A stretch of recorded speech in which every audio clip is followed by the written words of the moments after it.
6, 5, 4, 3, 2, 1. How about we do it again? 6, 7, 4, 3, 2, 1. I think I farted. Okay, let's try one more I time. definitely. Ready? I can move you. Making review. Making review. Say 6, 6, 5, 5, 4, 3, 2, 1.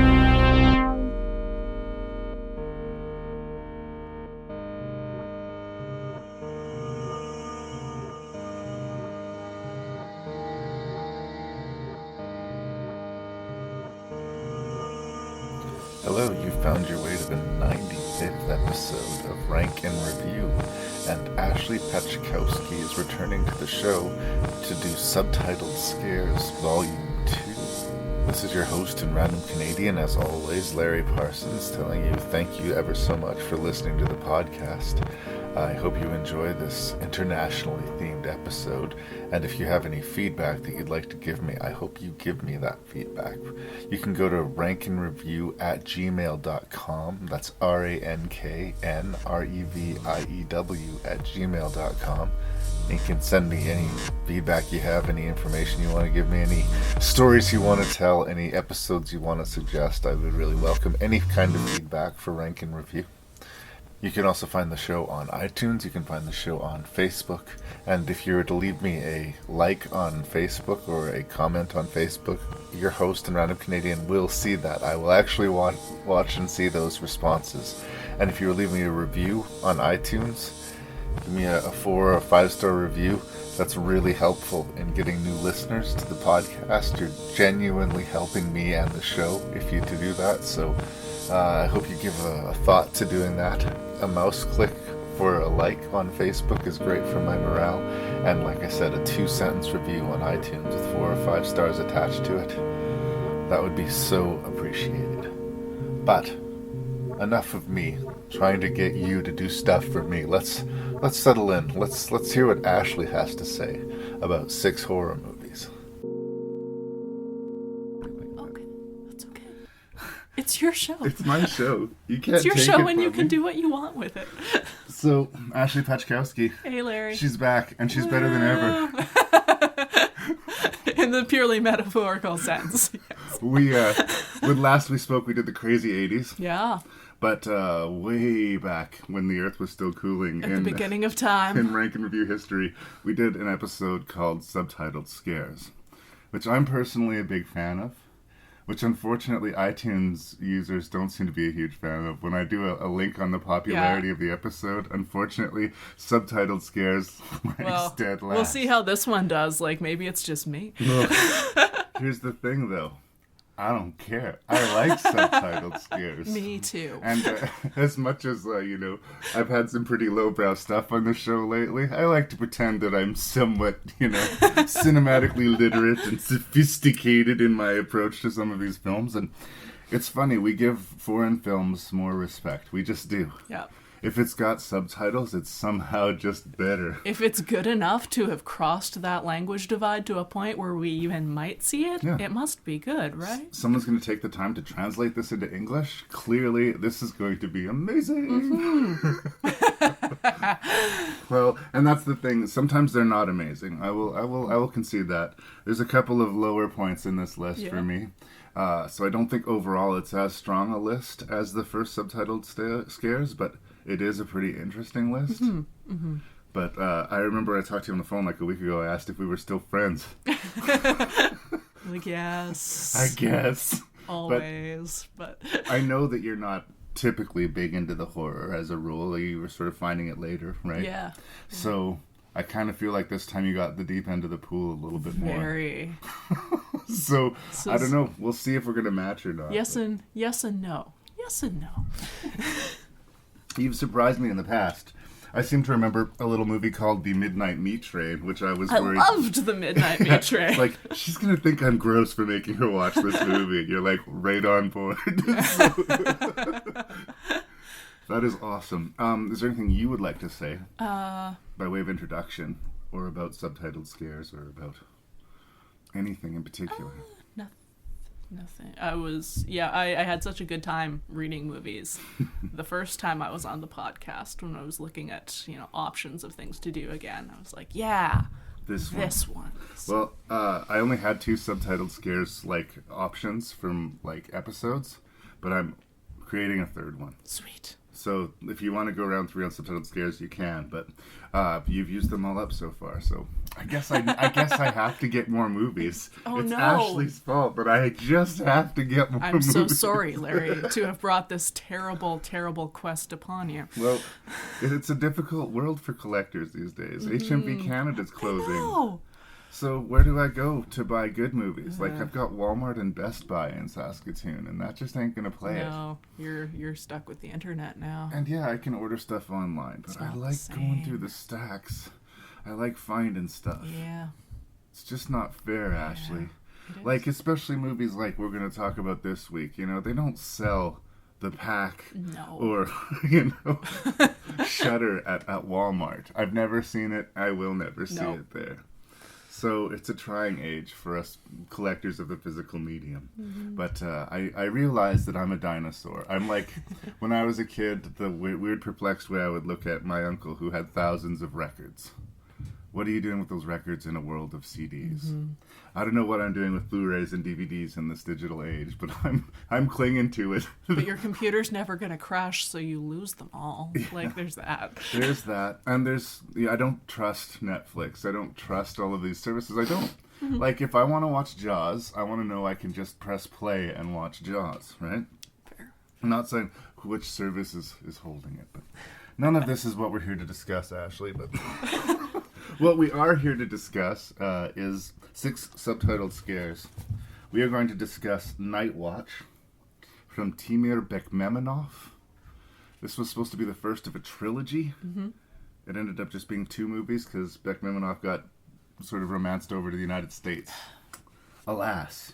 We're going to do a ghost story called The Eye, a psychological thriller called The Vanishing, I don't know what the hell you would call it, Tokyo Zombie.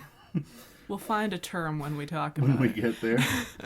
We have a infamous Asian extreme thriller called Shudder, and we'll wrap it up with a little motion picture called The Pack, which is not about dogs. Oh. There's a new movie that just came out recently called The Pack, which I presume is about wild dogs. But this is the French Pack. Mm-hmm.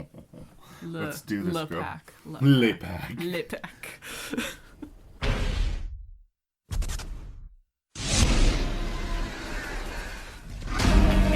It began over 1,000 years ago, when a truce was struck between the protectors of light and the warriors of darkness. For centuries, that delicate balance has always been guarded by the underground forces of the Night Watch.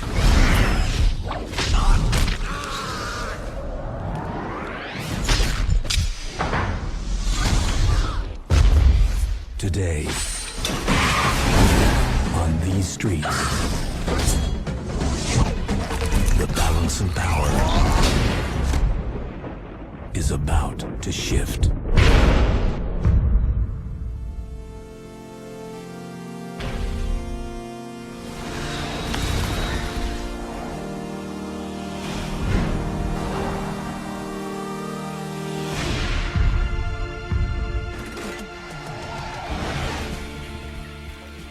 So when you sit down to watch Night Watch, I think one of the very first things that you'll notice is that it's visually amazingly mounted. Mm-hmm. Like the scale that they're going to present to you as far as the images and as far as like the story. It's going to span through time and it's going to span through dimensions. Yeah. And every single character in the movie is like this supernatural superhero. Mm-hmm. We have a group that sort of represent the light, who are very shady, and a group that represent the dark, who are also very shady, but not unsympathetic. And a delicate balance is being maintained, or has been maintained for centuries. Yes. But as the story goes, a child is to come into the world that is going to be so popular, or so powerful, not popular. Popular And too. popular. Powerful Like, and popular. power He's going to be so attracts. powerful that whatever side he lands on, the light or the dark, is going to tip the balance over. So we've got supernatural Jedi shit happening here. Yeah. And over and above that, we are introduced into the world through this character of Anton, who, when we meet him, is this pathetic guy, Such a schmuck. Yeah, he looks awful, he's doing something awful, and he gets sort of a window into a world that he had no idea existed, and it changes his life.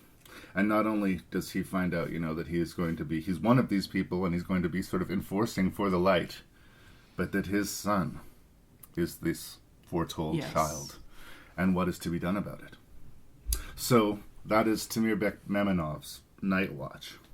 Obviously, I can support it visually, but is there enough story here to back up those visuals? I think so. It has, like, as you said, like the classic Jedi shit going on, mixed in with a weird sort of Wes Anderson different perspective on everything, and some like Ghostbusters comedy. And rather than getting Anton's like origin story and learning like how he learns to be an agent of the Day Watch, we just jump, and then he just is, and then he's just like hungover from not being able to drink blood all the time, and muddling through this thing that is way above his pay grade, and it was a fantastic ride. Yeah. I think I definitely agree with the Ghostbusters vibe more than the Wes Anderson. I'd have to watch it again to pick up the Wes Anderson. There were just like some angles and some like two shots that were really... There's some quiet absurdity to it. Yes, maybe but definitely the Ghostbusters on like speed, like when they have that super rigged truck and they're driving through, what is it, Moscow or whatever, this city, just plowing down the streets at ridiculous speeds. You kind of get this goofy fun vibe, but I think it's taking itself a little bit more seriously than that. I think that it is trying to be just this amazing visual spectacle adventure, and I think that it's mostly successful in that. largely. We'll get back to reviewing the film, but I think what's sad to me about Night Watch, there's a sequel to it called Day Watch, which I reviewed with Damien, and we both loved it. I think I saw it at one point, and I loved it too. Right. But there's no third chapter. If you watch the trailer for Night Watch, it says the beginning of an epic trilogy. And unfortunately, it's a little bit of an unfinished trilogy. Now, I do think that Night Watch and Day Watch stand by themselves, and I think they're both really cool. Yeah. But part of me is just sort of haunted by the fact that we could have had that third piece. There was no misstep. I think it went pretty smoothly. It was an interesting world, heightened. Like, we've seen variants of this. Like, it kind of reminded me of the Constantine type of environment where there's this supernatural underworld, there's good supernatural people, there's bad supernatural people, but everybody is fucking cool. Where it does come into a little bit of headway for me is just typical stuff that I find in this sort of MTV environments.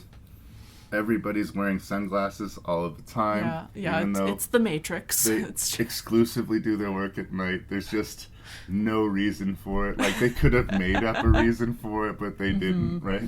That's the thing about the Matrix. Like, everybody looks super crazy and cool in the Matrix, but they justify it in the story, right? It's not justified here. They just want everyone to be fucking badass. Come on. If you were a supernatural being, wouldn't you just go ahead and be fucking badass? Embrace it. Embrace it. Like, yeah, no, I see. There's a case to be made, Ashley. I know, but... what gets interesting to me, too, is our main character, Anton, he works for the light, but he practices things fairly shadily. Yeah. And the way we're introduced to him, he is hiring a witch, for lack of a better word, to put a spell on his pregnant girlfriend so that the baby will be lost. Yeah. So this doesn't really make you want to be on his side 100%. That said, I'm not sure, that he earns the hatred of his son that he gets at the end of the movie either. Because he doesn't know that the boy is his until he meets him. Yeah. And so he's trying to kind of get his head around that, realize the importance of the kid, realize what a delicate balance he is. But the kid seems to like him. Like, for me, like, all he had to do is go with that engagement, right?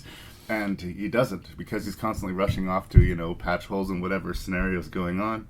The kid gets neglected, the kid gets frustrated, and then when the secret gets spilled, the kid's like, well, I'm clearly dark because fuck you, Dad. Yep. Which is kind of where Night Watch ends, right? He's chosen the dark. So the balance is off, and it's off for the bad guys. Roll credits! So, yikes, right? And again, it would be cool to see where this all led to. But what we do have are great isolated scenes. I remember a surgery where a head vampire just reaches into Anton's stomach to fix whatever got mixed up in there. A very memorable fight with a vampire that's jumping in and out of the gloom, constantly stabbing Anton and basically forcing him to kill this creature in a very, again, visually spectacular way. Like, it works way more than it doesn't. Yeah. It's one of the rare occasions where I think I might like the sequel slightly more than the original. Daywatch is even a little bit crazier than Night Watch, but there's something about it that seems to, it clicks into place a little bit more completely to me. But well, Night Watch is spending some amount of its time setting everything up, and my vague recollection of Daywatch is that it's just go. Yeah. So there's a prologue basically saying, here's the MacGuffin of this movie, and we're off. Yeah.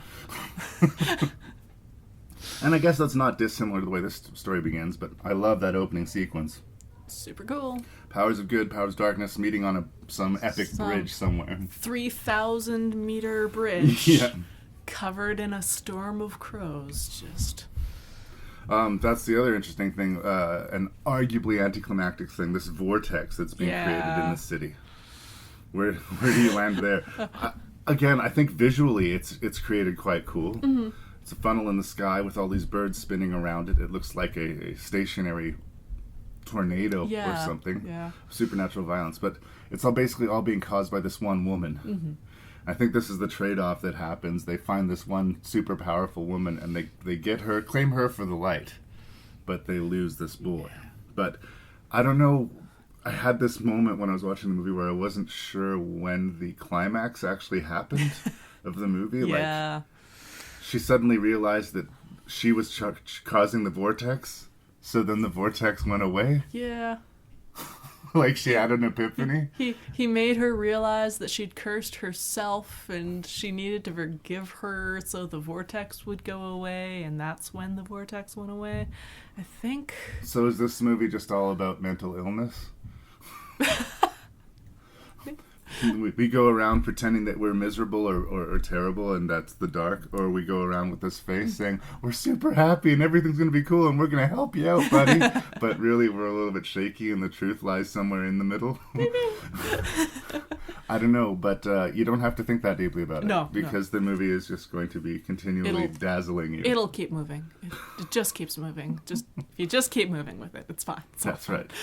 That's right. But in a way, for the quote art house fare that a lot of people associate with international cinema. Yeah, this is not. This is like a summer blockbuster action movie, and that is a good thing. Like they don't always have to be moving my soul, or they don't always have to be like greedy Oscar picks. Yeah. I could argue that this movie is basically a mix of borrowed elements. It's based off of a series of novels, which I haven't read because I think they're German or Russian or something. But the idea of the power of good and the power of darkness, at a standstill, and something that's going to tip the scales. Not exactly the most original thing in the world, but a solid universal storyline. And presentation. Like, I kind of think that Timur Bekmambetov could make almost anything visually cool. I reviewed his movie Wanted, which I said, like, it's an amazing thing to look at. It's an amazing thing to look at. And that is almost it. Like, you can just turn the sound off and just look at that and go, wow. I could say similar things about Abraham Lincoln Vampire Hunter, right? The movie is amazingly visually mounted, but is empty. as all that. And I think that's what happens a lot of times when you recruit directors from overseas who are English is their second language. You look at a lot of John Woo's movies. He's a really technically amazing director, but he's not giving any story points, right? He's just trying to make this look as cool as he possibly can. And I believe that Timur Bekmambetov can make things look as cool as he wants to. But I can't help but wish that he'd stayed home and finished his trilogy. Because as much as there is superficial joy in movies like Wanted and, Abraham Lincoln Vampire Slayer, there's more going on here in Night Watch. There's something bigger about it. Absolutely. So, I mean, I get it. Come to Hollywood, make your money, but... Yeah. Maybe go home and finish your little trilogy. Well, that's the thing. Every year that goes by, that seems really less likely. Yeah. But we'll always have Night Watch and Day Watch. 2 out of 3 ain't bad. 2 out of 3 ain't bad. Is there anything else you want to say about Night Watch? I feel like I kind of ran you over there a little bit. No. I want to come back to this superhero angle, too, because we're going to talk about another movie where I feel like it's horror, but it's almost like a superhero story. So check out Night Watch if you haven't, because it's worth your time. Yeah. Je m'appelle Raymond Lemorne. Je suis sociopathe et claustrophobe. Je n'ai jamais trompé ma femme. Ah. Gabi, le tire-bouchon, s'il te plaît, dans le tiroir.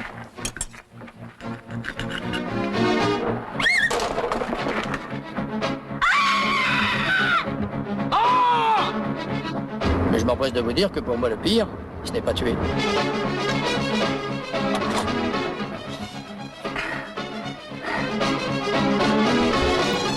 So, in the late 80s, this director, George Sluizer, made a movie called The Vanishing. Okay. At the time, I was fairly young. Didn't watch a lot of foreign films. We had Super Channel. It was on. I didn't even think I know that it was a foreign film when I sat down to watch it. The Vanishing taught a young Larry what people meant when they said psychological horror. It's a movie that is disturbing. It's not that viscerally violent. No. In fact, there's very little violence in the movie. It is an examination of two men's psychology. One guy who is completely broken, has a family, has kids, has a life, very successful, but also believes himself some kind of greater being. At one point in his life, he did a very heroic act. And for some reason, psychologically, he feels the need to balance the scales.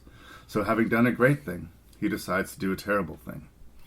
That terrible thing, I'm sort of backing into the plot here, involves the disappearance of this young man's fiancée or girlfriend or wife. I was very unclear on very, the relationship. very close. Like, obviously, it's a relationship that means a lot to him because she disappears from a gas station and he spends the rest of his life obsessing over what happened to her.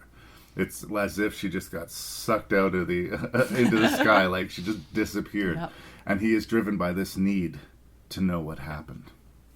And we get to know both men. We get to know the murderer and we get to know the proxy victim.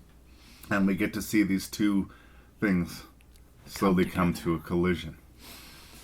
It's an interesting movie, and I think very, very strong. And more interestingly is that about 7 or 8 years later, he remade The Vanishing in the United States and completely ruined it. Oh, no. Like, completely ruined it. Oh, no. Imagine your worst complaint of like a Hollywood compromised ending. And that's what they did. No. Right? So we'll get there. Yeah. But first of all, what I want to say, the original Danish film, The Vanishing, chills my blood. It is a really creepy movie, and it really gets under your skin, and it did stick with me. Again, I saw it probably at a little bit of a too young age even. Like, I don't know that I was ready to handle what this movie was going to do to me. But motherfucker. So, yes, I'm a big fan of The Vanishing. I think we are going to have to get into spoilers, but before we go too deep into that, what do you think? I think it's really well made.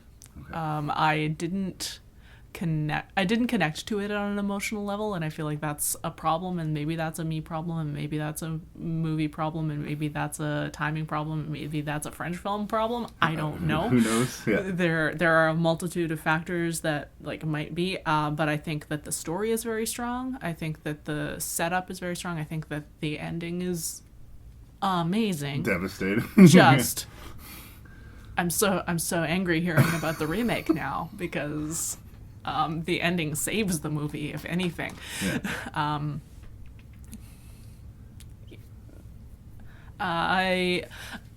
My main problem with The Vanishing was that I could not get on board with our protagonist, Rex, the main guy. Making his decisions. Making his decisions, being an asshole to his girlfriend from the very beginning. I'm like, what is the appeal here?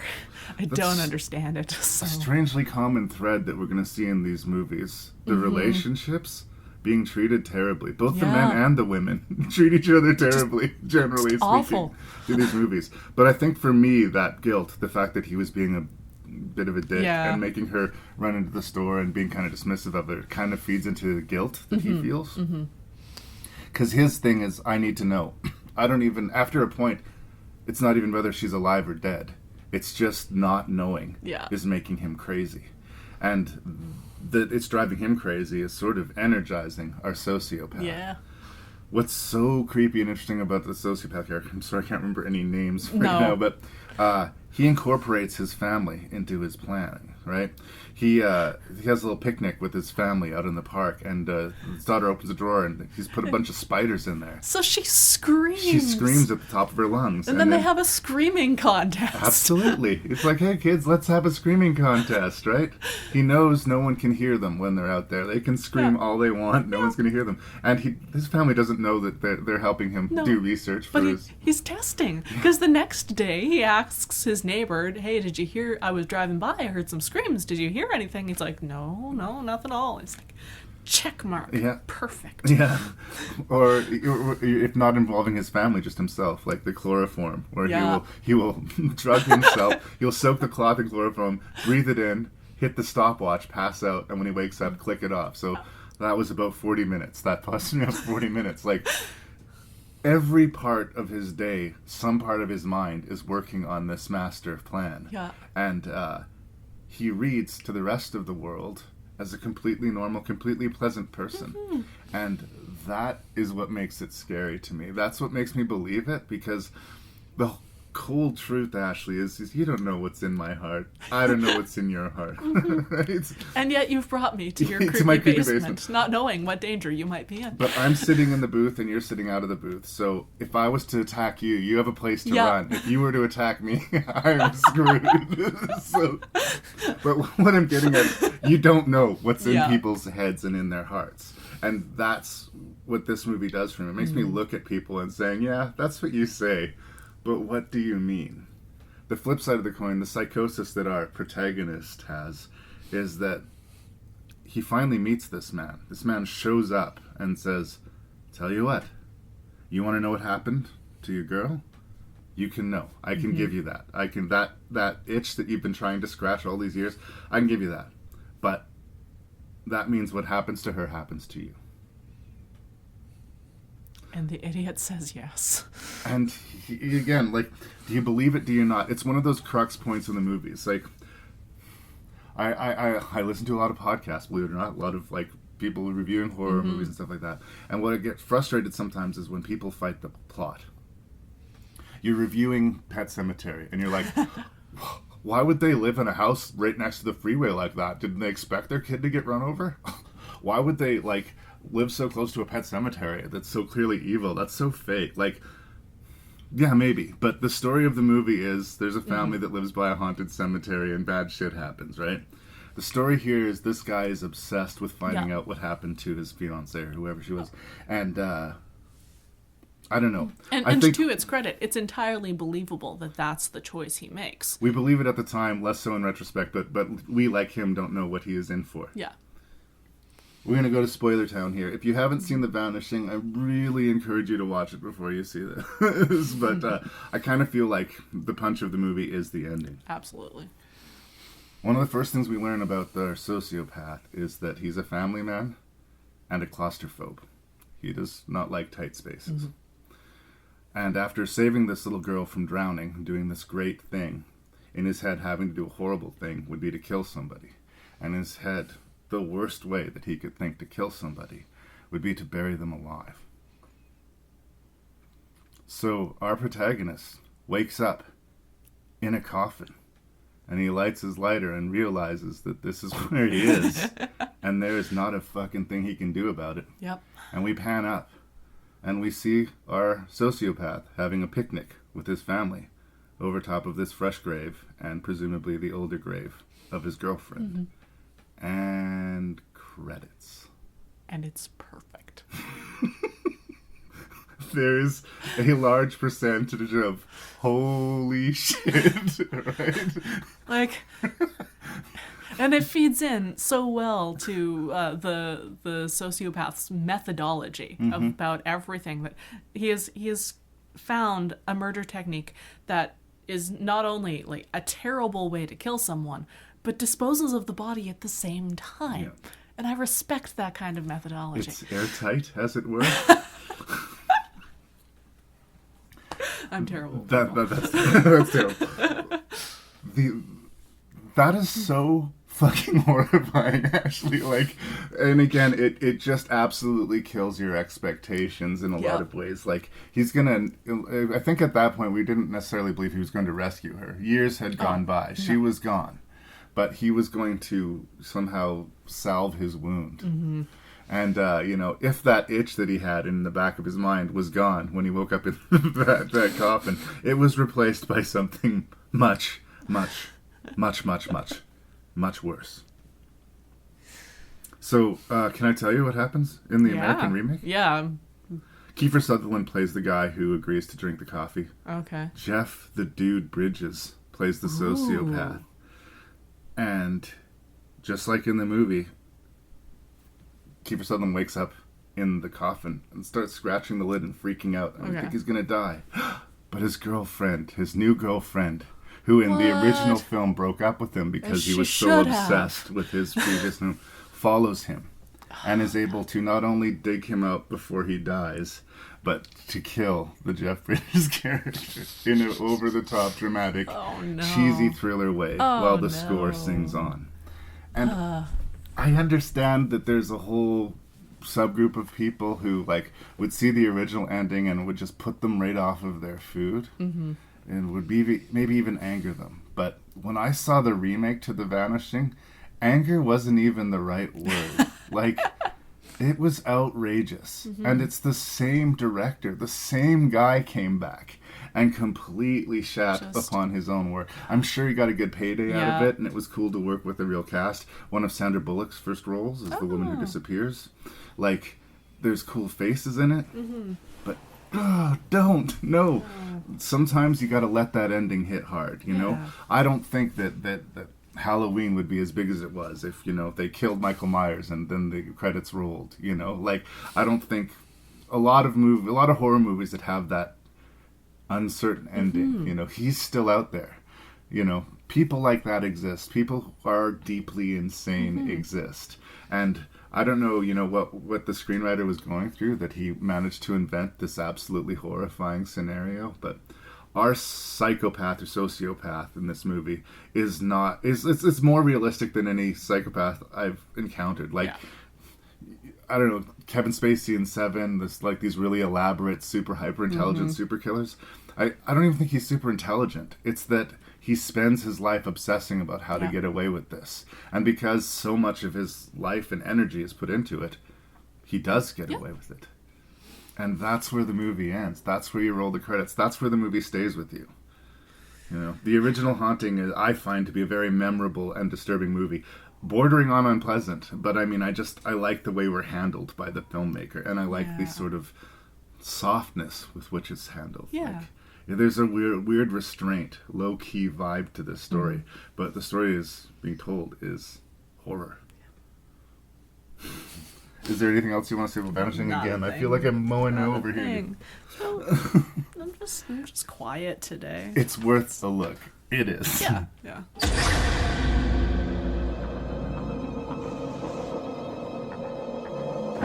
The sensation that swept Asia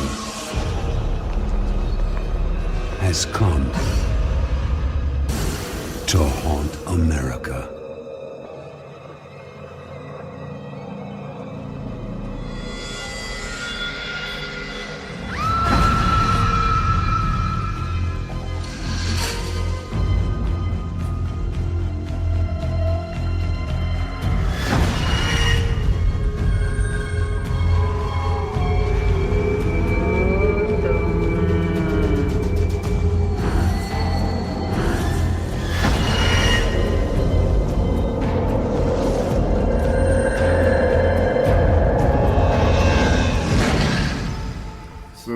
The Pang brothers, as they are referred to, are the two that wrote and directed this movie called The Eye, and I believe its first sequel anyway. Mm-hmm.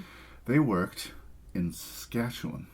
They worked just outside of Regina on a little ghost movie called The Messengers, starring a then unknown Kristen Stewart. And they are technically really interesting filmmakers. Mm-hmm. Like, they kind of remind me, actually, of James Wan from the United States, who does these Insidious movies and the Conjuring movies, where they have really calculated boo moments in their films. But because they know what they're doing and they know how to set them up, they can really jump you. And a lot of times I figure a cheap jump scare is a cheap jump scare. It's kind of doesn't work for me. I figure you're scaring me because you don't know how to tell a story right now. So we're going to lose a few minutes while someone slowly walks down a hallway and then gets boo.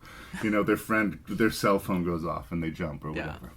It's not like that here. It's camera moves, it's perspective. And specifically perspective because our main character was this blind woman who gets surgery to get her vision back. Yeah. And as she is getting used to all of the new sights and sounds of the world, she realizes that she doesn't just see what's there. She also sees things that aren't there. Ghosts, portents of the future, angels maybe. And that's where I wanted to talk to you, where I had this thing about 2/3 of the way through the movie where I thought, change this story just slightly. Yeah. And this is the origin story of a superhero. Yeah. This is like some sort of Asian Daredevil Constantine chick. Yeah. Right? Just give her some fight skills and... Oh, man. She can talk to dead people. Yep. She can see the future. She can get intel from these beings, whatever they are, interdimensional or between life and death. Yeah. Escorts, whatever they are. They're cool. So I think it's an interesting movie. I think it's a cool movie, and the idea, the plot of someone who sees dead people, we've seen before. And I will concede that point. Yes, you've seen this movie before, but I don't know if you've seen it quite as well executed. Yeah. I mean, the closest thing that comes to it would be, I guess, The Sixth Sense. That was the nearest analog for me.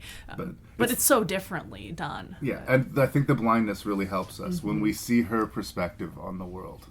And because she used to be able to see, so she knew what she was missing when she lost her sight. So she also knows that the stuff that shouldn't be there is there.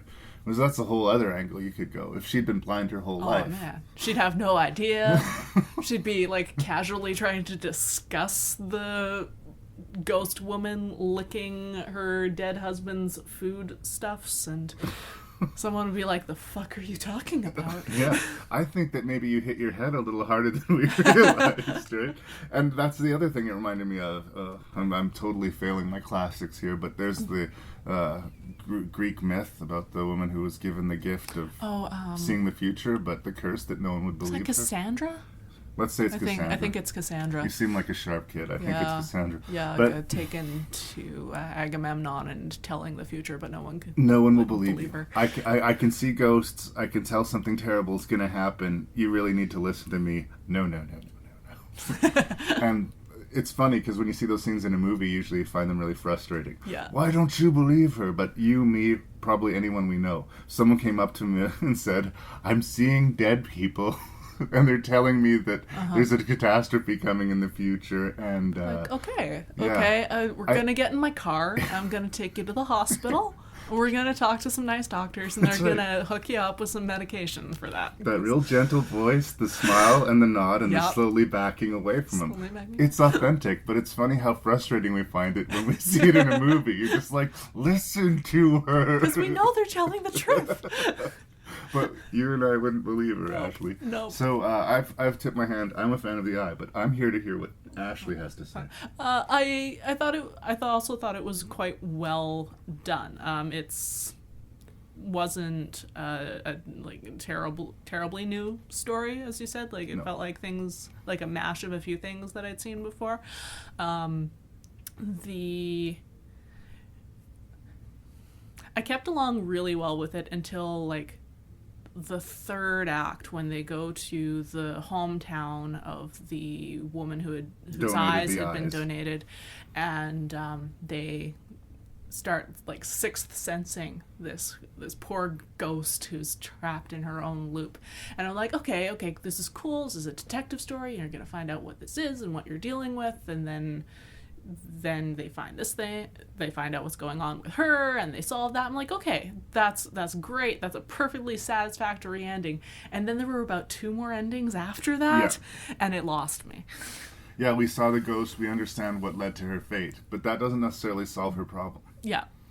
And then what does solve her problem is both very climactic and very anticlimactic. Mm-hmm. Because if we go back with the superhero analogy, you know, she has this great power, and with great power comes great responsibility, right? But she doesn't like it. Yeah. It's terrifying, Yeah. and it's causing her a lot of problems. So the fact that she was not able to save all these people from an explosion or a catastrophe, Yeah. I don't know if she knew specifically what it was going to be, but she knew something terrible was going to happen. Yeah. And she fails at saving them. And not only does she fail at saving them, it costs her eyesight again. And this is sort of what lands us in a happy place when we get to the end of the movie, is that she solved her problem by turning her back on her Yeah. power and going back to being this blind musician. And that was not satisfying to me. She needed to get her cape and her tights and fly up into her the... tights, or like just, you know, quietly, like she helped the ghost of the woman who had donated her eyesight. Just like quietly go about and help the ghosts you can, and try not to worry too much about the ones you can't. Yeah. Oh, and that's the thing where I think that because there's been so many industry standard ghost stories, and we're going to be talking about another one later on, they always feel the need to give us that extra twist, that ring twist, right? Spoilers for anyone who hasn't seen The Ring, but very much similar idea. There's a ghost that wants something. Our characters find the ghost, release her, and think, yay, we've won. And no, you just released that evil spirit. She wanted out of there because, you know, she wanted to do more evil and not be stuck in the bottom of a well. Thanks, right? There's always that extra twist. Now, this one's less devastating, but I will agree that it feels a little less finished, or like less satisfying. It felt like it was resetting to Yeah. the beginning of the movie And for me, and that's there is the I 2 and 3, and it's not going to go back to the same character. It'll be another character that's going to have a similar affliction. okay. So, and you know, you can go on endlessly like that. I get not trying to paint yourself into a corner, but it's more like how the movie's executed. I don't speak the language, but I definitely believe that the acting is strong, Absolutely. especially from our lead character. Yeah. And when the movie wants to creep you out, it does. I was strangely off-put, I don't know if it's a good or bad way, by the little boy in the hospital. I felt like I knew what that character was going to be the whole time, so there wasn't an interest to it. It was like, it's going to be sad when he dies, but that's... He's a kid dying of cancer, and she's going to have some conversations with him while he's alive, and she's going to have some conversations with him when he's dead, and then he's going to leave the movie. But it wasn't just him, this little bald kid. I mean, it was partly him, but that emissary that was always standing behind him, where we couldn't really see his face. And doesn't really refer to him that much. It's just like when it's time to go, that guy starts walking and he just follows. Yeah. And it's like it gives you a window into a whole other world that this movie could be going in, and that maybe some of the sequels will, who knows. But like, there's big things to explore here. And I guess the afterlife is what really interests me. In a way, I wish she could get over her fear and face the afterlife, because... it's the same thing I'd say about myself, you know. I don't believe in ghosts, but part of me wants to believe that there are ghosts.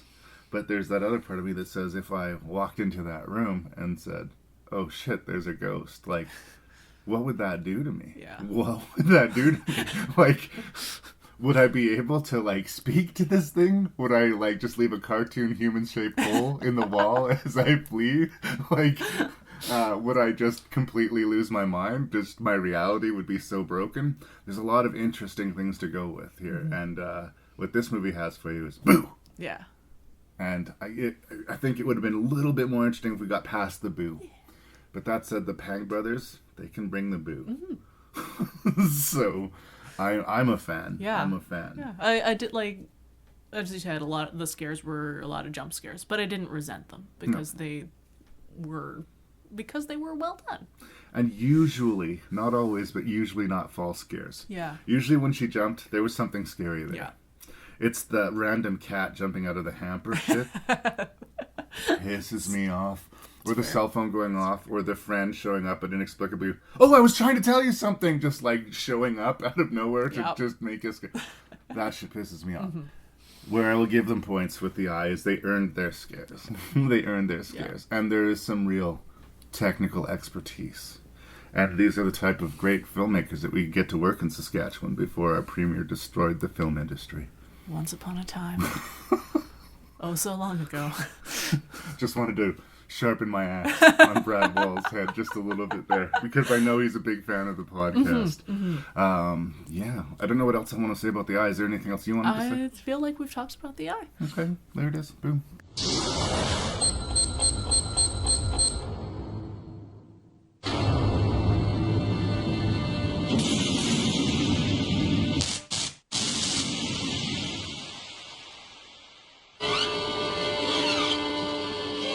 つは何？おそらくゾンビだ。ゾンビ？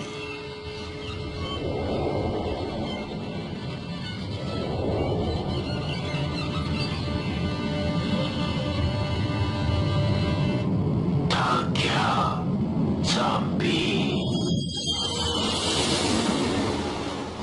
とりあえずどこ行く？北だな。 So we're going to talk about a bizarre motion picture here. Like, what the fuck, Corey? Tokyo Zombie. Here's the thing. I've recently kind of been drag kicking and screaming a little bit into the world of manga. Okay. I love... happens I to don't the know best if of you've us. noticed, but I tend to enjoy the horror genre. Yes. And I got turned on to this Junji Ito guy. Okay. Does a lot of Twilight Zone-y, weird, short manga horror stories. And I like the man's shit. So I'm warming up to manga. All right. Always like me some kung fu fighting. I'm down for a big action kung fu martial arts spectacular. Yeah. Sign me up. Okay. And you know that I love me some zombies. So why is it that a movie based on a manga that is about two kung fu fighting guys in a zombie apocalypse is a movie that I despise? Because it's just not good. There's nothing about this storyline that makes any kind of internal sense. There's nothing about the characters that keeps to make you invested in their survival. There's a lot of the humor that I don't know if it's just not my thing or if I'm losing a lot in translation. You took that thought out of my head, Ashley. Like, a lot of times people would say stuff or a scene would happen and I would be like, huh. Like, is this a hold for laughter moment? Is this a lost in translation moment? Did the translation not air? But there are two running themes about these two best friends. One guy's constantly bugging the other about the fact that he had been raped by a school teacher. Yeah. And he does it in a teasing way. You just have the face of a guy who's been fucked up the ass. He says, and then we have this, during the second half of the movie, this sort of subplot where I guess his wife, this woman who he kidnapped and now lives with and has a child with, is constantly referring to him as a retard. Yeah. And at no point, again, we're talking about in the previous movie how the relationships a lot of the time are really, really like a lot of anger, a lot of like, you wonder why these people are together. There's sparks flying off of them, like they're angry at each other all the time, but somehow we're supposed to believe that there's a credible relationship here. And it was a little bit problematic in The Vanishing, but to me, like I said, they used it to feed into his guilt. Yeah. Here, I don't know why she's with him. I don't know why he's with her. And I don't know why the movie's supposed to make me feel like... I have the feeling like I was supposed to be touched when their daughter finally said the first words.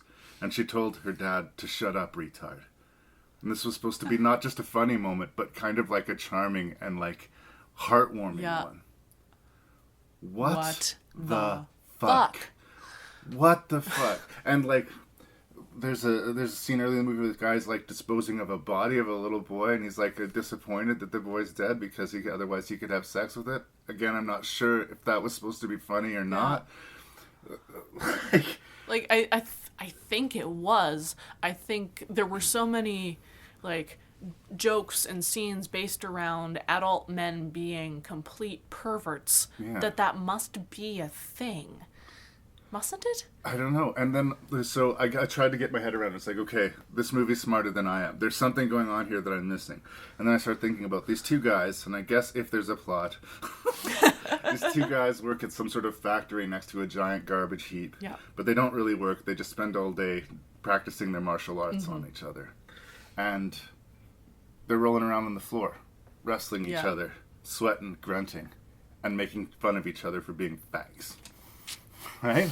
So then I think, okay, well, maybe this is sort of a thing, like, these two guys love each other. They actually want to be with each other, but they just can't be with each other, so they have to act out these lives of, like, ridiculous assholes. And then I realized, Larry, you're giving this movie way too much credit. And, like, okay, maybe I haven't read the manga that it's based on, so maybe they're being authentic to that. But here's another note.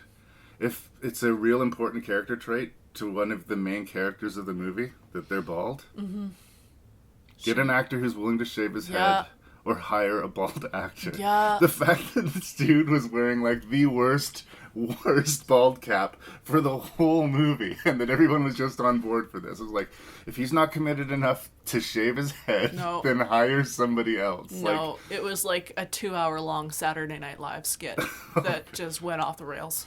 And I don't know if it's a visual thing because the one guy has this weird afro hair going on and the other guy has like just hair on the side of his head. And the tone shift. For the first half of the movie, we got, I guess, what could maybe vaguely be described as a, quote, buddy comedy. Yeah. But, again, they're not very nice to each other. And the second half of the movie all of a sudden gets, like, Mad Max, sort of like post-apocalyptic, you know, the world's gone to shit, and we have these gladiator fights between fighters and zombies because... the few remaining survivors, all portrayed by women. Yeah, middle-aged women. Yeah. Middle-aged, wealthy women. All seem to survive and remain just terrible. Yeah. And again, the guy who hosts the show was aggressively sexual towards our main character, and I don't know if this is supposed to be funny. Like, I don't know how to take any of this. It's not an easy movie to get your hands on, and yet it's too easy to get your hands It's one of those things like I saw it cheap and it's like, oh, Tokyo Zombie. All right. Martial arts, zombies, this will be worth a few dollars. It sounds like a good idea. Right? or like it should just be so absurd and so out there and such a cartoon that I can just say, okay, well, you're not going to see a movie like Tokyo Zombie because you're not. But just because you're not going to see a movie like it doesn't mean that you would want to. No, sometimes there is a reason for these things. Because I would love to hear it, and there's not a lot of... Like, I did a little digging around the internet to see people defending the movie. There's certainly people who like the movie more than we do, but the manga seems to be respected a lot more than the film seems to be respected. I would love someone to explain to me, like, what I missed. Because I'm just going to say that I must have missed something. I don't think that the movie's smarter than me, but, like, there's a satirical edge or something that if I grew up within the culture of the people that this movie was made for, that this would ring to. But... I gotta say, retard has become a real trigger word for me. Yeah. And it's just rung again and again and again and again and again by his wife and eventually his little girl. Yeah. And it becomes supposedly some kind of term of endearment.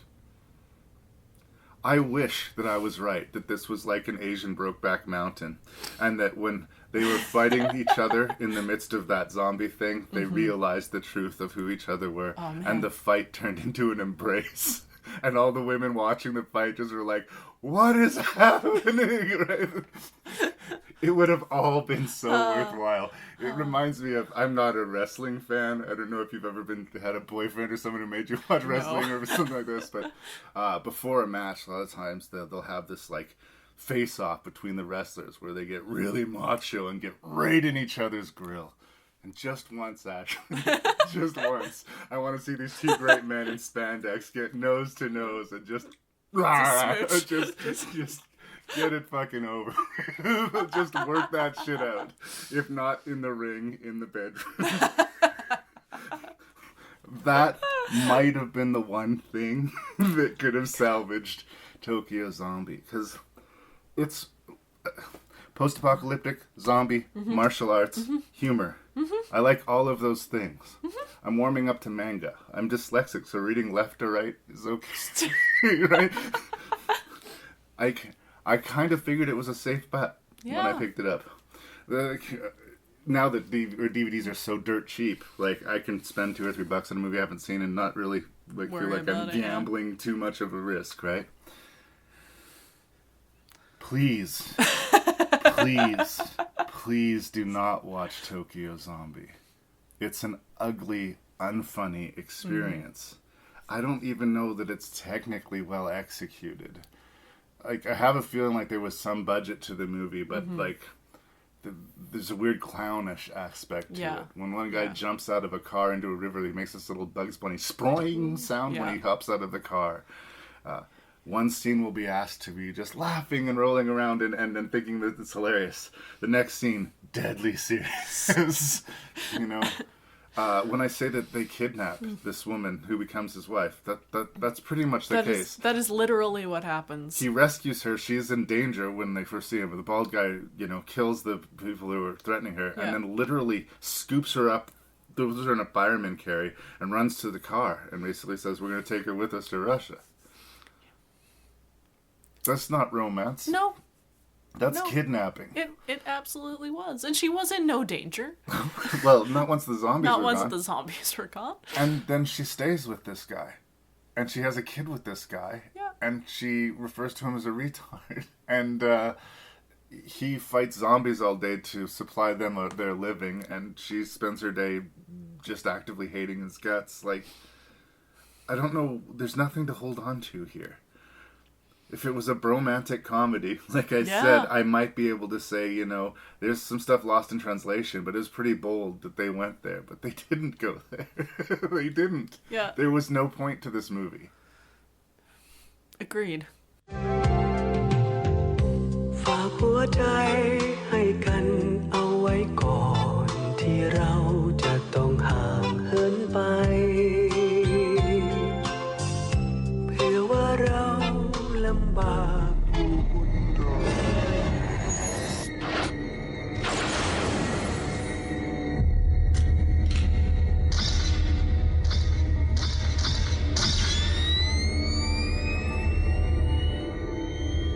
เครื่องพี่เป็นไรปะเนี่ย ไอ้เหี้ยดิถ่ายดีก็มึงเก่ง ถ่ายเสียก็ว่ากูล้างไม่ดี กันดูรูปนี้สิ คุณจะเชื่อหรือเปล่าผมไม่รู้นะ ไอ้เงาพวกเนี่ยมันมักจะเกี่ยวข้องกับเจ้าของรูปด้วยกันทั้งนั้น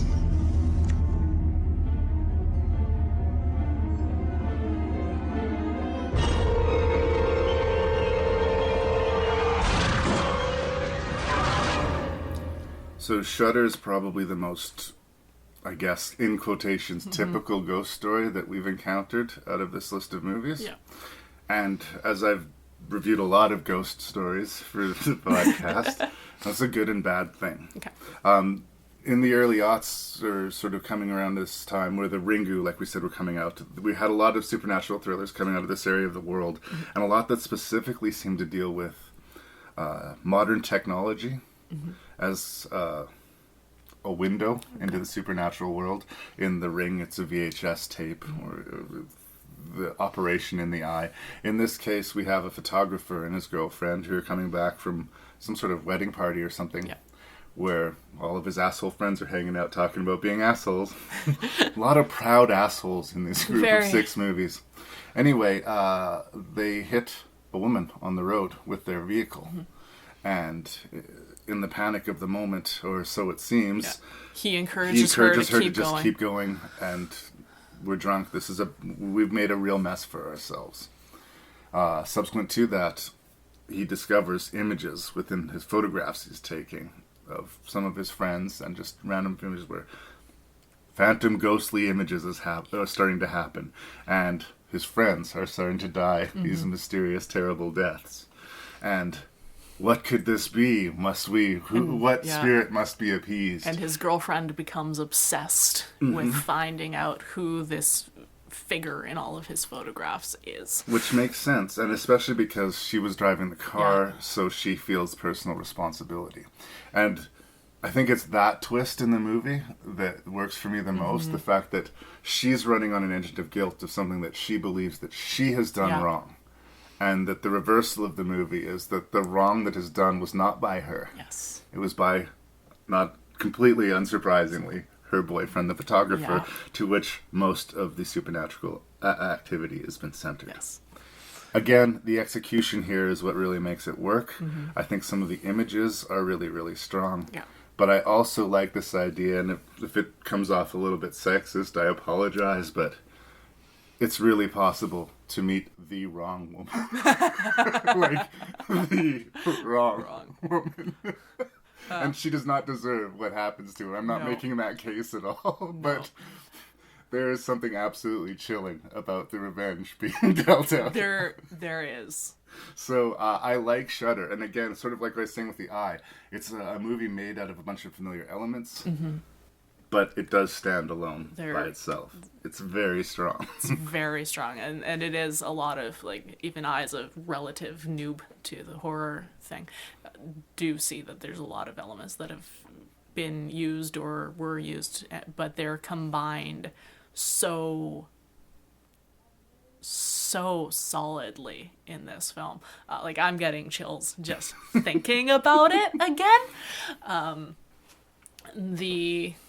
I found that I connected very well to Jane, the girlfriend, character in her, like, quest to, like, figure out what was going on and try and solve things, and that I didn't see the end twist of the boyfriend being responsible. It's funny coming too, too soon. When you watch it the second time, it almost feels like they're screaming it at you. Yeah. It's a good sort of Sixth Sense thing. It's like when Bruce Willis looks at the kid and the kid says, "I see dead people," and they do a close-up on Bruce Willis' face, it seems like they're yelling the answer to you. Yeah. When we meet him, he's talking with his recently married buddy, and his recently married buddy is bragging about going whoring the previous evening. And, like, the way that they talk about women and treat women, like, right out the gate, you get a slimy vibe off of these guys. Absolutely. It doesn't come out of necessarily the clear blue sky. And if you understand that he recognizes who that woman was when they hit her with the car, of course he's going to tell her to keep driving, because that woman has no business being there. No. The reason she appeared out of nowhere in the middle of this road is because she appeared out of nowhere in the middle of this road. Yep. When they go to investigate the accident, and no one filed a complaint, no one showed up to the hospital, there was no reports of injury or death. It's because no one died. Nobody there, kids. This was the active action that sort of kicked open the door of this elaborate revenge. And it's interesting, his guilt is all packaged into the camera, right? We're going to have to go into spoiler territory. In order to talk about this, he and a bunch of his rowdy friends got under some sick fucking masculine spell, ended up tormenting, raping, and killing this woman. Yeah, who he had secretly dated. And he'd had a past with her. And his participation in it was basically to document it on the camera. Yeah. And, like, in a way, to me, that's as disturbing as participating in it. Like, I get it. Like, it's a terrible thing that happened to her. I'm not defending any of them. But in a way, he gets punished, I think, worse than anybody else. But I think from the ghost perspective, that makes sense, because she was still in a point in her relationship with him where she still liked him, she still trusted him, she expected him to coming upon his friends brutally raping her in her own lab to help not to take pictures that would then be used to compromise her. Brutal. I was so rooting for the ghost by the end of this movie, Larry. And you were right to, right? And this idea of he's constantly rubbing his neck and constantly slouched over and constantly like you figured the stress. He's under the stress of this terrible situation. And the idea that this spirit is just riding him. Hunched over, ragging it on his back like a piggyback forever. Yep. This presence that whether or not anyone else knows is there, he will know is there.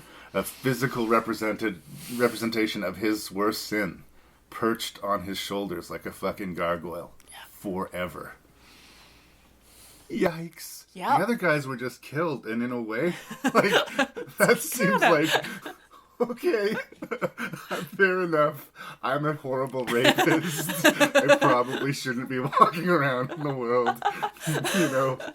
But the idea of living under that forever, and it's I like the double entendre of the title, right? Shudder. The camera shutter, or the shutter, when you realize, oh God, that's terrible.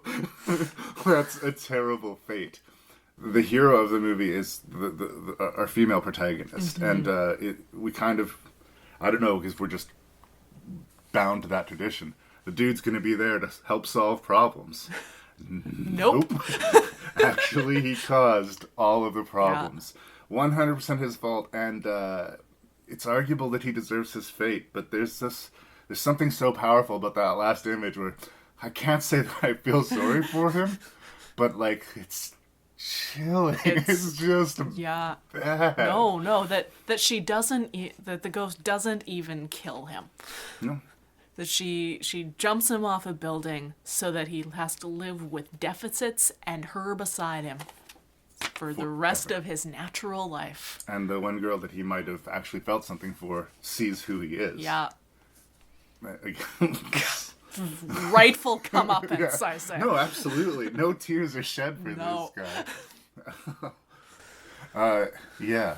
Yikes. The hag imagery is really strong in a lot of these sort of Asian horror films. I remember we talked about A Tale of Two Sisters, the floating woman on the floor, the woman with the hair hanging over the face, this sort of scowly, vengeful figure, right? There's something about female power that I think that for some reason Asian cinema finds very threatening and scary. But what's interesting is most of the time it's this sort of evil thing, whether or not the revenge is maybe not deserved, you know?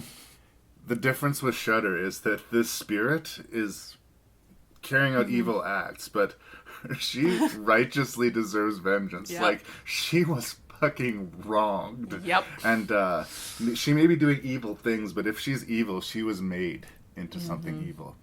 I think, like, the worst version of this, and the more typical version of this, would be he was going out with that girl. He broke it off. She went crazy because she was so in love with him. Killed herself and became this obsessive hag. Yeah. Right? And that's the story that we're used to. That's the story that we almost expect. And I think that's what makes Shudder kind of stand out a little bit. Also because it's earlier in the aughts. We've been seeing more and more and more of these. So it might be getting a little bit worn with use. But both Shudder and The Eye are sort of good examples of that. I lean a little bit more towards Shudder because it affected me more emotionally. Yeah. Like, there are images. And the fact that they use the technology so well. Like, the photograph images themselves are creepy. They are creepy. And she finds the camera at the end and it was pointed at the bookcase and she gets it developed and there's that like stop motion of the ghost crawling up it. No, like, it's great stuff and chilling stuff. And like, we don't see the tongue of the ghost. Like, they're pretty reserved with what they show. So there's real impact when we do see it. That's a lot of mistakes that movies will make where like, right out the gate, before the credits are out, we see the monster in full light, and it's like there's no mystery left. Now we know what we're doing. There's our adversary. There it is. You know, no, you gotta show us like its eye, or a glimpse of it going into the shadow, or a little piece of it here or there. Use your creature. In this case, the ghost will be our creature. You know, sparingly, and we will both want to see her and be more frightened of her. Have you ever seen Momo? No. Similar ideas, this really vengeful mother ghost spirit. And she is absolutely horrifying, brilliantly realized, and we don't see her very much. Good. So, yeah. I like the technical angle a lot. I like that they really used the fact that he was a photographer, and that whether or not maybe he was trying to feel like, you get the idea he didn't feel good about what had happened. He's not redeemed necessarily, but that he's trying to be a good boyfriend to this girl and put that whole ugly chapter, that whole nasty bit of business, those little bit of growing pains that happened to cost some young woman her fucking life, right? He just want to just shove that into the back subconscious and pretend that he can bury it, and it'll be fine. Yeah. But unlike the guy in The Vanishing, who can sit and have a picnic with his family, with his 2 victims just a few feet away, he's not going to be able to. Here's my question, and I don't know the answer to it, so I'm just going to float it to you. If she had not manifested as this ghost, do you think that he would have, ever been able to recover himself from that act? I think as far as he was concerned, he had recovered himself from that act. It was done. It was in the past. It wasn't a thing that ever needed to be brought up again. I felt regret with his character and none of the other characters. None of the other characters, and I couldn't decide if we were supposed to feel a little bit of sympathy for him, or if they were trying to imply that he was trying. But then why would he still be hanging out with these people? Yeah, I think I didn't feel a whole lot of sympathy for him by the end, because for me, not intervening is as bad as participating. Absolutely, worse almost. almost worse. So I didn't feel bad for him. Right. I didn't feel bad for him at all. I didn't feel bad for him. And I just didn't feel like we got to know any of his friends either. Besides the one with the glasses who got married at the beginning and I think crashed their apartment once because he was being driven mad by this spirit. But and again, those guys were all. I felt like the movie was trying to treat our main character a little bit softer, mainly because, again, with the expectation. Here's our main protagonist. We're supposed to like him. Yeah. Do I put that on him because he's our protagonist and I'm supposed to like him, or is it there? I guess is my question. Yeah, I think he was a little more likable. I think that with Jane being our real protagonist, the fact that she cares about him and that we connected really well with her, then we cared about him as well a little bit. Because it's almost how terrifying the spirit is what makes the ending effective, as opposed to when we talked about The Vanishing, what happens to our protagonist, they're that's just absolutely the worst thing that could happen. Whereas this is something that this guy deserves. The other character in the other movie didn't deserve what happened to him. He did. He deserved this 100%. But it's not necessarily satisfactory. That's what you get, asshole. It's just oh no. You're gonna have a long and miserable life. I had a different reaction, which was yes, that's what you get, asshole. So but I mean, fair enough. But and he deserves a long and miserable life. Again, if I sound like I'm defending a rapist here, I want to be really careful because I am not. I'm just emphasizing that my reaction was more. Fair enough. It's just interesting from the cinematic perspective. You'd think that the audience would feel more punch to that moment if we felt bad for that character. I don't feel bad for that character, but I still feel a fucking lot of punch in that moment. Plenty of punch. And I think a less good movie would have softened the character again, or he would have been riddled with guilt, and he would have been, there would have been this elephant in the room that was obvious, because the revelations were not obvious. We kept on thinking we were going to, the ghost was mad because they ran her over and abandoned her. Nope. We're gonna, the ghost was mad because his friends did something to her. Nope. It's a good movie. Shudder gives good movie. Yeah. It's a familiar ghost story, but the execution is spot on.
So, French cinema has a reputation of like being really hard thrillers. I seem to remember us talking about a film. Hopefully, it was you. We talked about mutants. Yes. Mutants? Yes, we did. Yes, we did. In that case, it was the French production post-apocalyptic zombie thing, and I loved the make of the movie. I loved the feel of the movie, but it just didn't quite take me home. Yep. And it's strange because I feel almost exactly the same way about The Pack.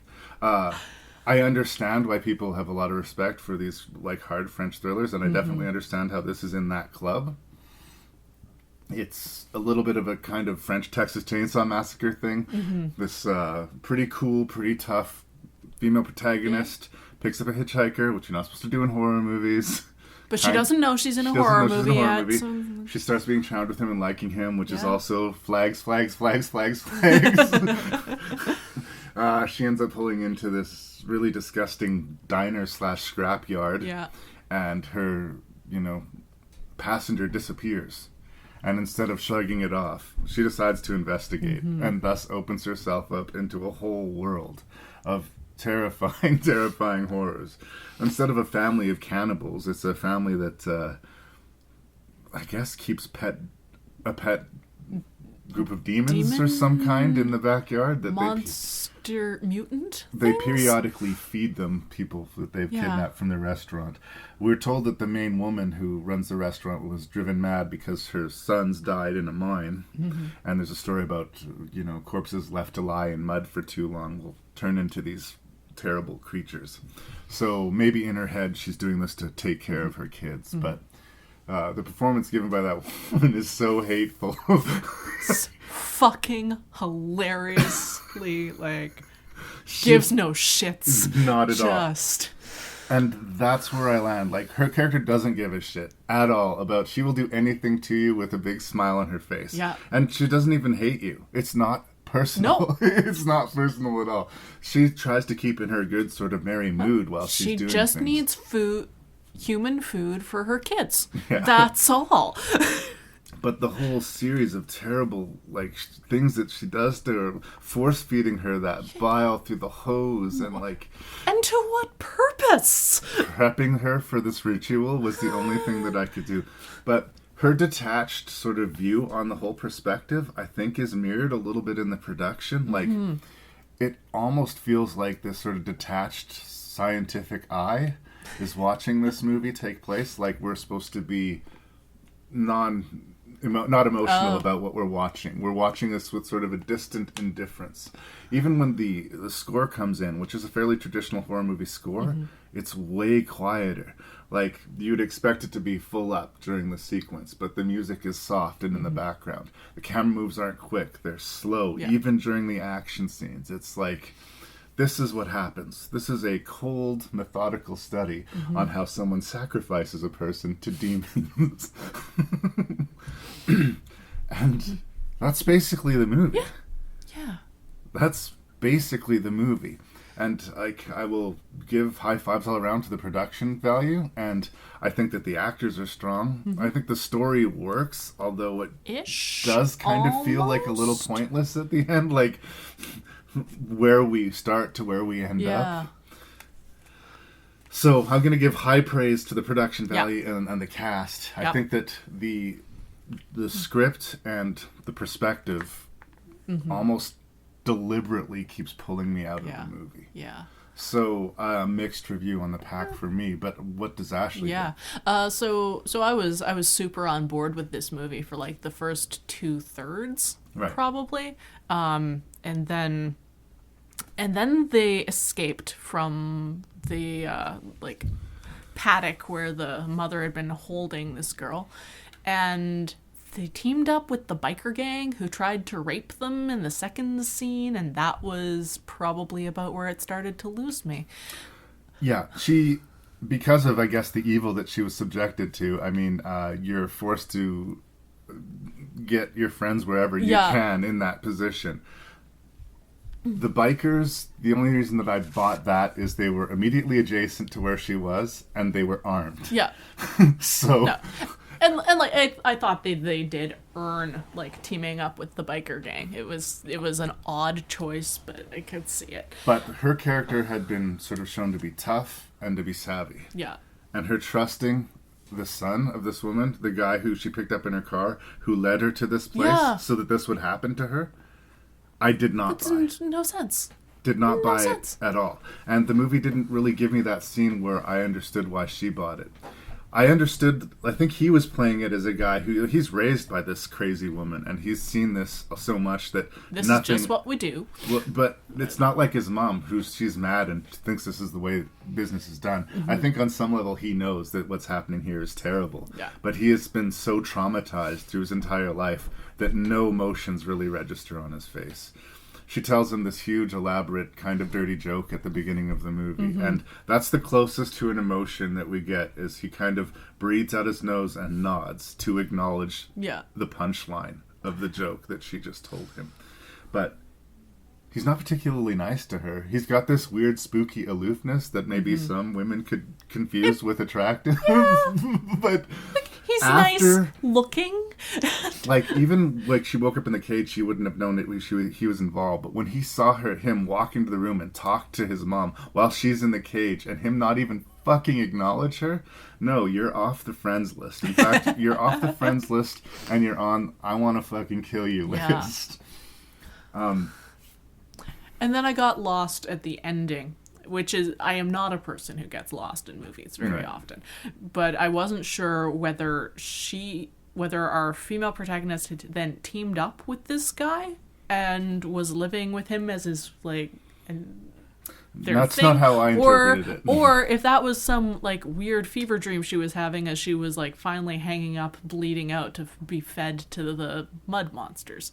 Well, let's go spoilers, because I think that we'll have to unpack it. But yes, she escapes from her initial prison. An investigator who's looking for a different missing person supplies an opportunity. And I thought that scene was pretty well handled. Mm-hmm. This old bumbling detective who looks like an idiot is kind of an interesting counterbalance to the woman who's running this restaurant. She seems like this harmless old lady, but she is dangerous. And this guy's way smarter than he seems. Yeah. I like that interaction. Anyway, she gets out, gets to the bikers to explain what's going on, but because there's only a limited few places that she could go, she's found out, and they sick the demons upon the biker cabin. And we have this pretty fun Night of the Living Dead sequence where they're fending off the creatures, and our big bads get some comeuppance.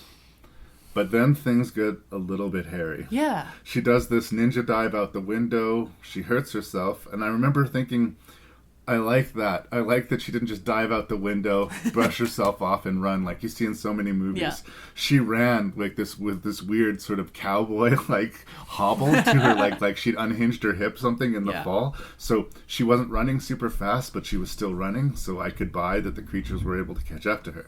But then it seemed like the creatures were getting in front of her, and then it seemed like the creatures were hurting her, and then she finally collapsed, and the creature starts feeding on her leg, and she blanks out. And we don't know where we are. What happened? Did we go to the future? Is she dreaming? And it's back at the restaurant. And the dude who she'd kidnapped, or who she'd picked up in her car, is there. And we were pretty sure that he'd just been killed a few scenes earlier. And she looks really obese or pregnant. It's hard to read. Yeah. It's almost like she's become the old mother running the inn. I'm like, what happened? What changed? Yeah. Why is she suddenly the bad guy? What was the moment? Did the demons what? But what's then the transition there? She wakes up from that, and is she still being eaten by the creatures? No. She's hanging upside down with one of her legs missing, and blood dripping down her body and slowly covering her eyes. So no, the demons are going to kill her, presumably the next night. We don't know why they didn't kill her directly then. We don't know what that dream was about. Yeah. It's just end credits. So she's victorious in that she kills the people who were killing her, but she still ends up demon food. Da da da da da da. What was that scene there for? If she'd had that little flashback and woken up and they were still eating her, I would say, well, that's a weird thing to escape to. You'd think you'd escape to something positive, right? Yeah. So, then that should have meant something. But it doesn't mean anything. We come out of it and she's just meat on a hook again. So what did this mean? What do we take from this? Is the pack about anything about other than a woman going to the wrong place at the wrong time and getting killed? Like, yeah, I don't. And maybe if I were clearer on exactly what the monsters are and exactly what the rules of that like pertained. And there seemed to be something to it, like the way she was prepping her. Like she put that mark, burned that mark onto her back, and forced her to eat that terrible, vile food. And she's being prepared. Mm-hmm. And then when the demons come out the first night, they kill one of the victims, but they don't kill her. And the guy even says, "It's very strange that they didn't kill you." But they took her leg and left her hanging on the hook. Like, she's either going to bleed out that day or the following night they're going to show up and eat her. Like, that's what we're left with. What does it mean? What does it mean? I don't know. And that's what sucks, because good performances, good production values, the creature design, pretty cool. The way they came out of the ground. I like the sequence with the bikers in the house. I understand what you're saying. To me, I just think Panic makes strange bedfellows. Like, and I can accept that. Right? So it's so close to being an interesting, good movie. So frustratingly close to being an interesting movie. You're most of the way there. You're most of the way there. And, there's a whole crop of these French movies came out all at a bunch, like High Tension and Martyrs and Frontiers. And this one has kind of got lost in the shuffle. Mm-hmm. But I would still say, if you wanted to get an idea of what people are talking about when they talk about that French horror aesthetic, it's definitely present here. It's definitely present here. And it's not going to make you nauseous and make you, hate yourself for watching it in the same way that a movie like Martyrs or Frontiers might.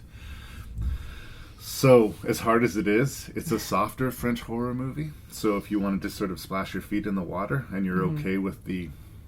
I keep on saying Texas Chainsaw aesthetic, but... I don't know really what it's like a demonic Texas Chainsaw, I guess. It's a terribly grungy environment where unpleasant things happen to people. It does that well, I guess, but they didn't close the deal for me. Yeah.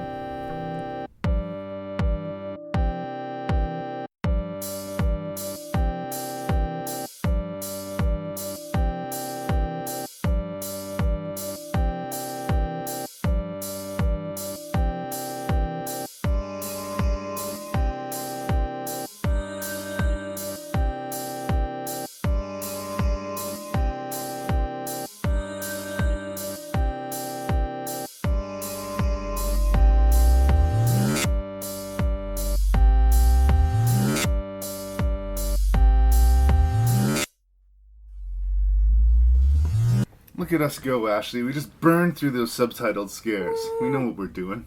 Thank you for returning yet again to Rank and Review. We always love having Ashley in the show. And I promise, even though I make you record in a spooky garage or a spooky basement, you have nothing to fear from the host and random Canadian Larry Parsons. So, even though I make you watch these horrifying movies, there's a lot of grim endings here. Yeah. A lot of grim endings. And the few movies that had happy endings, I don't know how to feel about it. Like, I guess you could say Tokyo Zombie had a happy ending. Sort of, but I didn't like the people, so I didn't care. I wasn't happy when it was over. Yeah. I kind of felt similarly that I did in some of the unhappy endings. I guess there was a relief in knowing that I would no longer ever have to subject myself to Tokyo Zombie. But I say with some idea of what you're going to answer, what was your least favorite of these 6 subtitled scares and why? Well, Larry, you're gonna be entirely shocked to hear that Tokyo Zombie is gonna hit the bottom of my list. Because while it was unlike anything I'd ever watched, it is not like anything I ever want to watch. Exactly. Well said. So at number 5, I'm going to put The Vanishing, which is well made and well done and like a very good film and certainly worth someone's time. But because I didn't care about the main protagonist character and actually found myself sort of more interested in the villain, it just kind of shocked that that rating down quite a bit for me. That ending was very strong. And, it's been 20-some years, maybe it's time for another remake of The Vanishing where we keep the ending intact. And yeah, like I said, I cannot shame the remake enough. Like, don't watch the remake, please. That sounds like a bad idea. It sounds like a very bad idea. Number 4, I'm gonna put The Pack, because while I did find like the intro engaging and the world engaging and like everything was really well done, it just didn't follow through with that punch. Right. And so moving up, number 3, I'm gonna put The Eye. Again, very, very well done. Really an interestingly visual way of telling the story. Just 2 endings too many. Yeah. At number 2, Night Watch. I had a lot of fun watching Night Watch. I would watch Night Watch again. It's a rollicking adventure, good amount of balance of like humor to action to supernatural to like just a really interesting world, and really I think strong performances, and I loved that movie. Sweet. And at number 1, again, making me cringe just thinking about it, but fuck yeah, comeuppance for Shudder. Yeah. It's interesting, like, I think I said overall, last time we did Subtitled Scares, you had a stronger list. But we had movies like Pan's Labyrinth, yeah, and we had Tale of Two Sisters, and Wreck 2. There was a little bit more variance to the styles.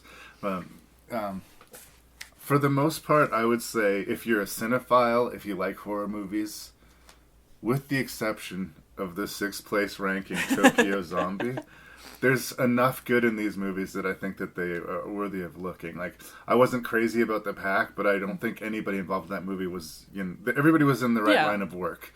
They knew how to make a shot work. They knew how to make an effective icky scene. Like, there was stuff that worked.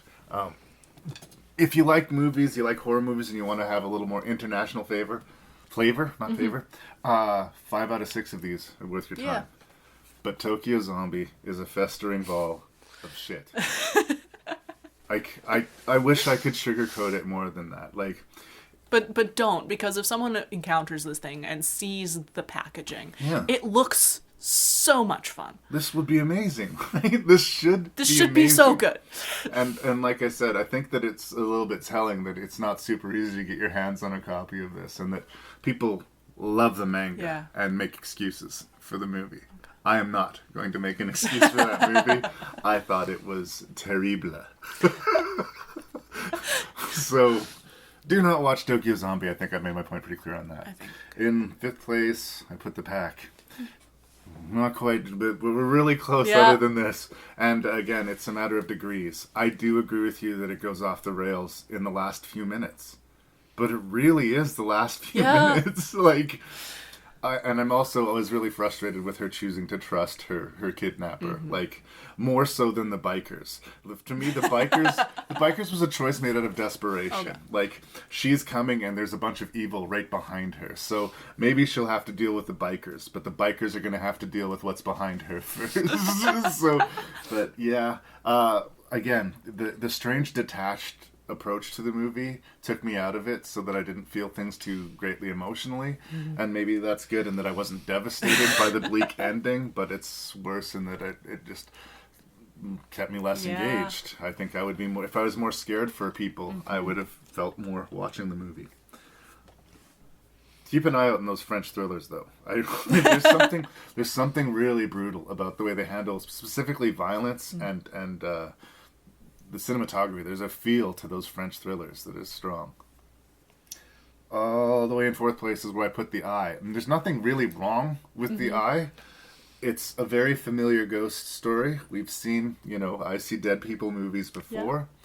Yeah. The only reason I think that I snuck it down to the 4th place was, like you said, the ending. There's something about the fact that she just reverts to where she started. Yeah. She became sort of a supernatural superhero, and then she was like, no. Well, I guess it wasn't a choice she made. Like, there was shrapnel that hit her from the explosion that caused her to go blind, but it was her blindness was the solution to her problems, and I kind of doesn't spoil the brew, like still worth a look, and as a little sort of, you know, carnival ride pop jump scare, for sure. Yeah. Gets the job done. But third place is where I put The Vanishing, because it disturbed me. Yeah. And it was one of the first, I guess, bloodless thrillers that disturbed me.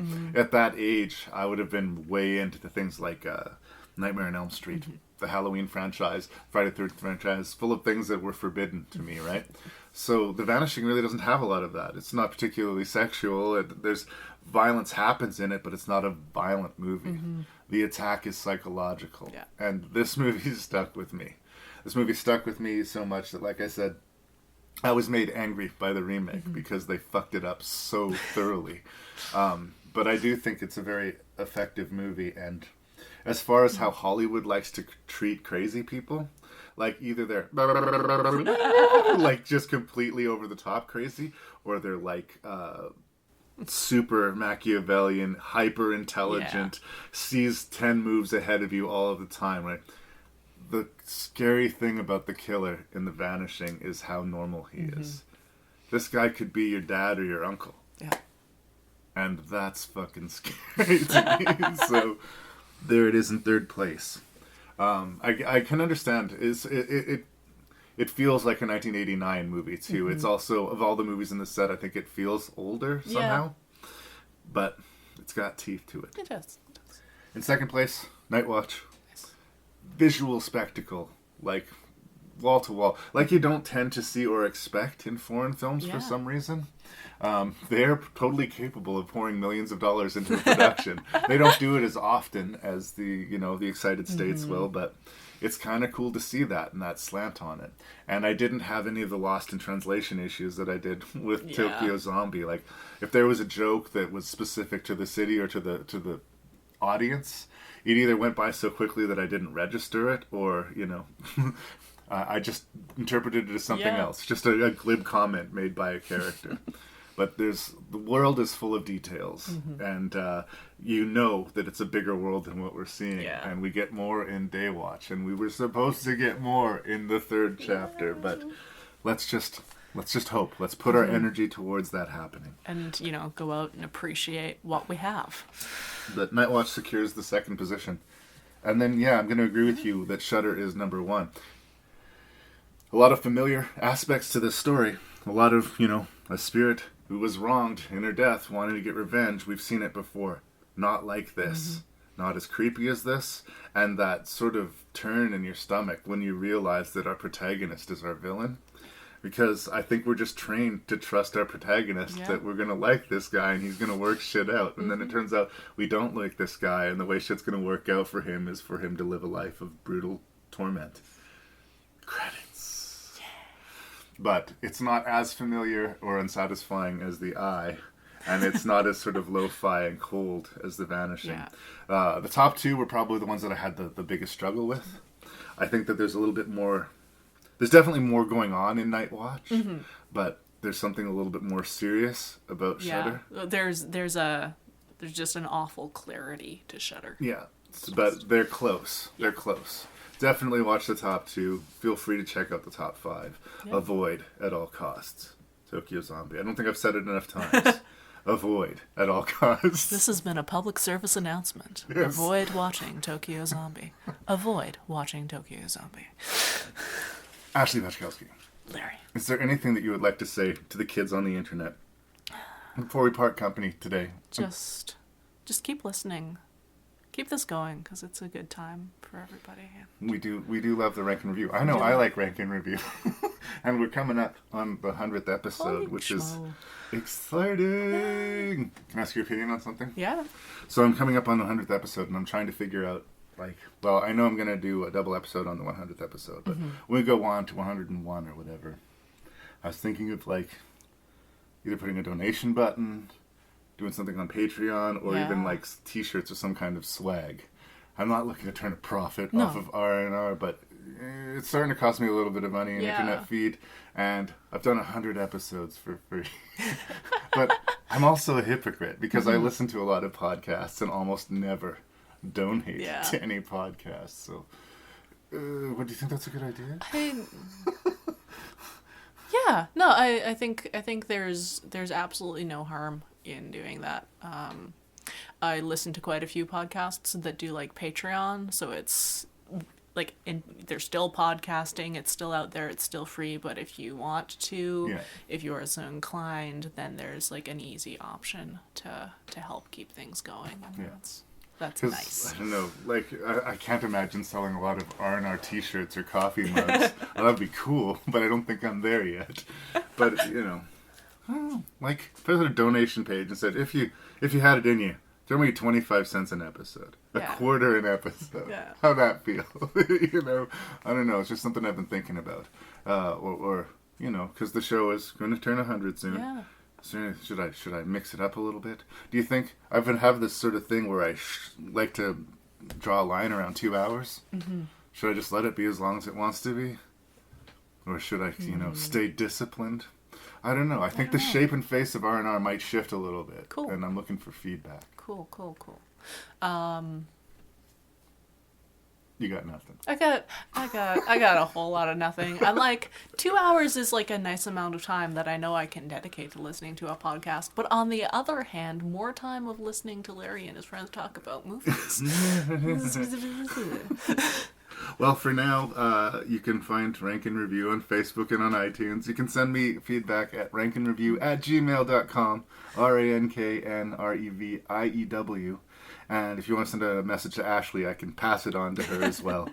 I guess that will wrap up the 95th episode of Rankin Review. Thank you, Ashley. Thank you, Larry.